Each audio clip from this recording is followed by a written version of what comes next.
बिस्मिल्लाहिर्रहमानिर्रहीम, अस्सलाम वालेकुम। मैं हूं अरमान साबिर। और मैं हूं फारूक समी। इस वक्त जो केस लगा हुआ है, एक नई एप्लीकेशन आई है और नई एप्लीकेशन, ये कौन सा केस है, हम किस केस की आज बात कर रहे हैं।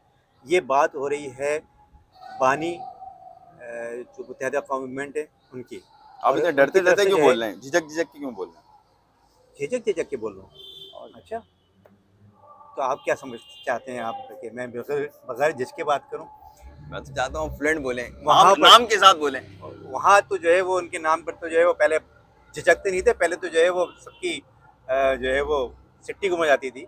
लेकिन बहरहाल ये वक्त वक्त की बात है। हमारी तो उस और वक्त भी नहीं होती थी अरमान भाई, उस हम वक्त तो लोगों जो की है तो वो हम भी हम उस वक्त भी लिखते थे। उस वक्त जो है वो उस वक्त भी हमने जो है वो, और ख़ास तौर पे मैं जिस अखबार में था, अंग्रेज़ी अखबार में था, उसमें भी मैंने काफ़ी कुछ लिखा। और फ़ारूक समी जो है वो यार भाई, नए नए आए थे इस वक्त। तो बहरहाल ये पुरानी बातें हो गई। आज का जो हम केस बात कर रहे हैं, बात यह है कि आज जो केस जो हुआ है, क्या है, नई दरख्वास्त फाइल हुई है बानी मुत्तहदा की तरफ से। हाँ बिल्कुल, बानी मुत्तहदा की जानिब से ये एक नई दरख्वास्त है। इससे क्या कबल भी सिंध हाई कोर्ट में एक दरख्वास्त फाइल हुई थी। अच्छा, इस्लामाबाद हाई कोर्ट और लाहौर हाई कोर्ट में भी इस तरह की दरख्वास्त फाइल करने का सोचा जा रहा है, लेकिन जो सिंध हाई कोर्ट में से कबल दरख्वास्त हुई थी, पहले उसका थोड़ा सा मंजरनामा बता दूँ। इसी किस्म की एक दरख्वास्त जो कि इस दफ़ा हफ्ते के रोज़ दायर हुई है, उस दरख्वास्त में 2293 2022 से गालबन ये दरख्वास्त।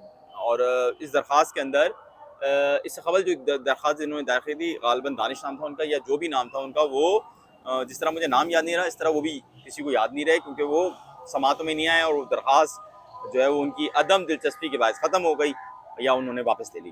ताहम वो उसकी बाकायदा हियरिंग नहीं हो सकी थी। अब जो दरख्वास्त दायर की है, वो जो दरख्वास्त दायर की है वो है MQM के वो रहनुमा हैं, मेंबर सिंध असम्बली भी रहे हैं गालबन। हाँ, मेंबर सिंध असम्बली रहे हैं, निसार पवर नाम है।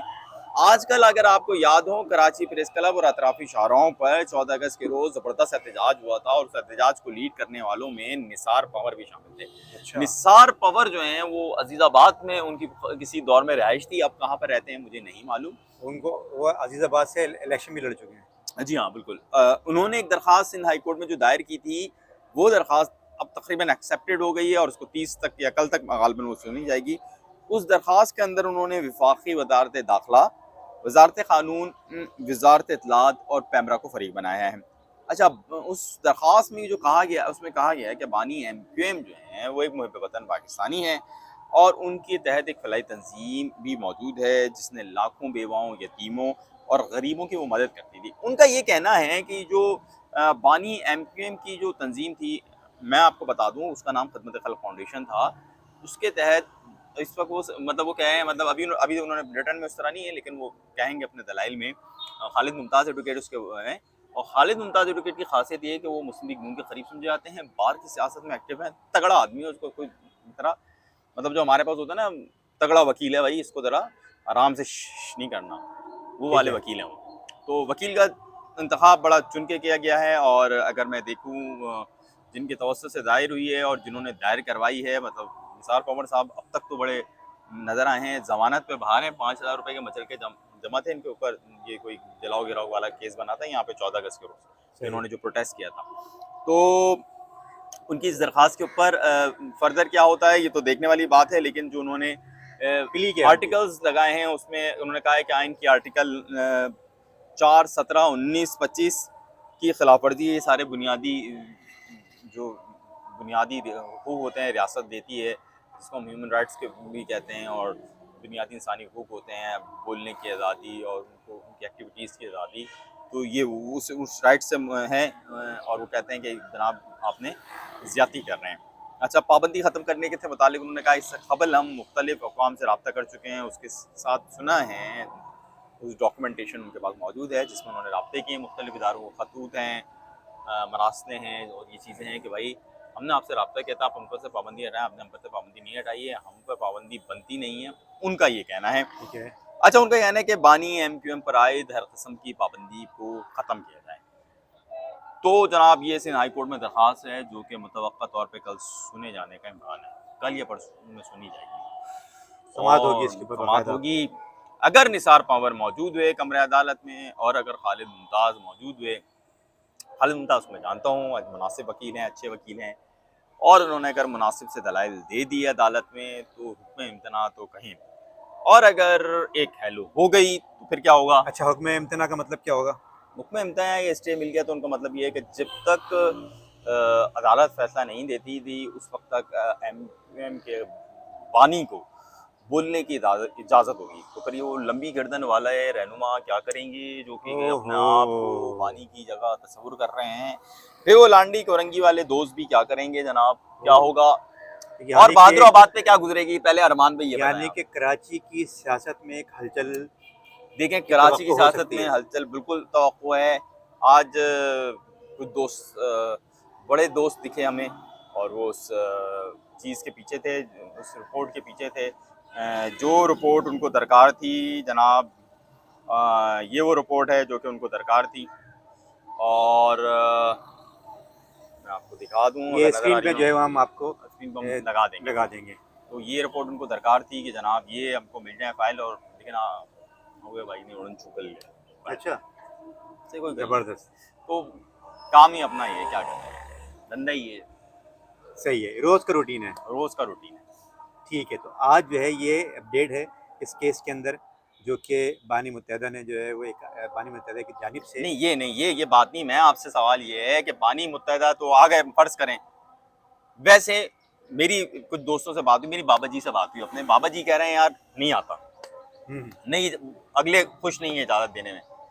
अगलों के कुछ लोग हैं जो बैरियर्स हैं, और क्या क्या कहते हैं वो, बंदिश हुई हुई है कुछ, भाई की तकरीर या भाई का एलो नहीं हो सकता। ठीक है। लेकिन फर्ज करें बंदिश खत्म हो गई, बाबा जी भी अचानक ही उन्होंने बोला यार चल ठीक है यार, ये जो है ना क्या कहते हैं वो, कौन से वो कहते हैं वो खोपड़ी होती है जिनकी तरह अजीब सी होती है, उसने तो वैसे ही इतना तंग किया हुआ है, हाँ, तो चलो ठीक है यार, इसको कराची में अमन के लिए, इसको थोड़ी देर अपने सुकून के लिए इसको ले आओ। तो ये भाद्रवा वाले तो दोस्त हैं, उनका क्या होगा?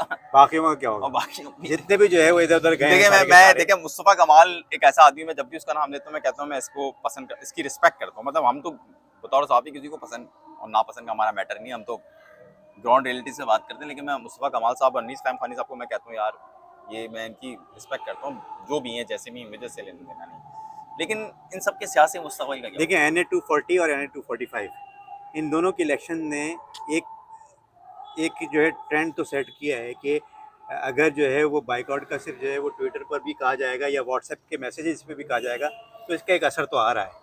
और कई लोग नहीं मानते हैं इसको कि इसका कोई असर नहीं है, इससे कोई फ़र्क नहीं पड़ता कि वो बाइकआउट कर रहे हैं या नहीं कर रहे हैं, इससे कोई फ़र्क नहीं पड़ रहा है वोट्स पर। तो जो ज़िमनी इंतखाबात हैं उन पर पड़ते ही जो है वो 10% से ज़्यादा वोट नहीं पड़ते हैं। ये एक मौक़िफ़ आया है सामने, लेकिन ये ज़रूरी नहीं है कि मौक़िफ़ दुरुस्त हो। और इन्फ्लुएंस बहरहाल एक है, और बानी मुत्तहिदा का और बहुत सारे लोग जो हैं उनको भी उनको सपोर्ट करते हैं। तो अब सियासी तौर पर क्या मामलात होंगे, रियासत की क्या पॉलिसी होगी, अदालत क्या फ़ैसला करेगी, ये सब जो है वो बड़ा एक इंटरेस्टिंग फ़ेज़ मेरे है। एक दोस्त हैं, उनके साथ मैं लाइव पे बैठा था बिलाल साहब के साथ, तो उन्होंने मुझे बोला कि क्या होगा, मैंने कहा देखो भाई की तकरीर है। अनीस मंसूरी साहब थे, अनीस मंसूरी साहब, मैं और बिलाल लाइव पे बैठे थे, तो मुझसे बिलाल ने राय ली, और तो मैंने उनसे बोला कि यार मैं, मेरे तो दोस्ती यारी है वहाँ पे, ठीक है किसी दौर में हम लोग क्रिकेट में झगड़े करते थे, फसाद थे हमारे आपस के, हम एक दूसरे को बल्ले चला देते थे, लेकिन उनसे दोस्ती आज भी अच्छी है। तो वो मुझे, उन्होंने मुझे बताया कि यार भाई की इस तकरीर ने दिल गिरफ्तार कर दिया है, जिसमें भाई ने बोला कि यार मुझे कबाब याद हैं, मऊ याद हैं, कबाब याद हैं और पानी याद है, और मैं बता रहा हूँ एमके मार जाएगी। तो मैंने अनीस मंसूरी उनके लाइव में बोला, तो अनीस मंसूरी ने बोला नहीं बहुत क्लोज होगा। अनीस मंसूरी साहब का मेरा कोई मुकाबला नहीं है, अनीस मंसूरी साहब बहुत सीजन जर्नलिस्ट हैं, उससे बहुत ज़्यादा अच्छा कराची की कौम परस्ती की सियासत को जानते हैं। लेकिन उस वक्त मुझे बिल्कुल यकीन था कि वो जो है ना काम उतर गया उनका, और वही हुआ। अनीस मंसूरी साहब ने भी ये कहा था कि भाई उनका काम उतर जाएगा, और उनका काम उतर गया, और वो एक बदतरीन शिकस्त से दो चार हुए, उस सीट से दो चार हुए जिस सीट हालाँकि जो पे है वो सबकी सपोर्ट भी हासिल थी। सबकी सपोर्ट हासिल थी। मेरे बाबा जी भी साथ थे, उनकी दुआएं भी साथ थी। मैं तो ये कह रहा हूँ बाबा जी से, जब मैं वहाँ बैठा तो मैंने बाबा जी को बोला, बाबा जी क्या हो गया, आपकी दुआएं जो हैं, मेरे पीर साहब हैं, मैं ये कोई इधर उधर के किसी का नाम नहीं लेता, मेरे पीर साहब हैं। तो मैंने पीर साहब से बोला, मैंने कहा यार क्या हो, पीर साहब ने बोला क्या करें, हो जाता। बहरहाल आज के व्लॉग आपको कैसा लगा अपने कमेंट में आप ज़रूर बताइएगा। मेरे और मेरे हक़ में दुआएं ज़रूर कीजिएगा। मेरे मेरे व्लॉग, अरमान साबिर व्लॉग, रिपोर्टर्स 21, फारूक समी के जो व्लॉग हैं, इनको हमारे जो चैनल्स हैं इनको जो है वो सब्सक्राइब कीजिएगा। और अगली वीडियो तक के लिए इजाज़त दीजिए। बहुत बहुत शुक्रिया। मेरी अल्लाह हाफ़िज़। मेरे आपकी दुआ की नहीं, दुआ नहीं है। दुआ कर लीजिएगा।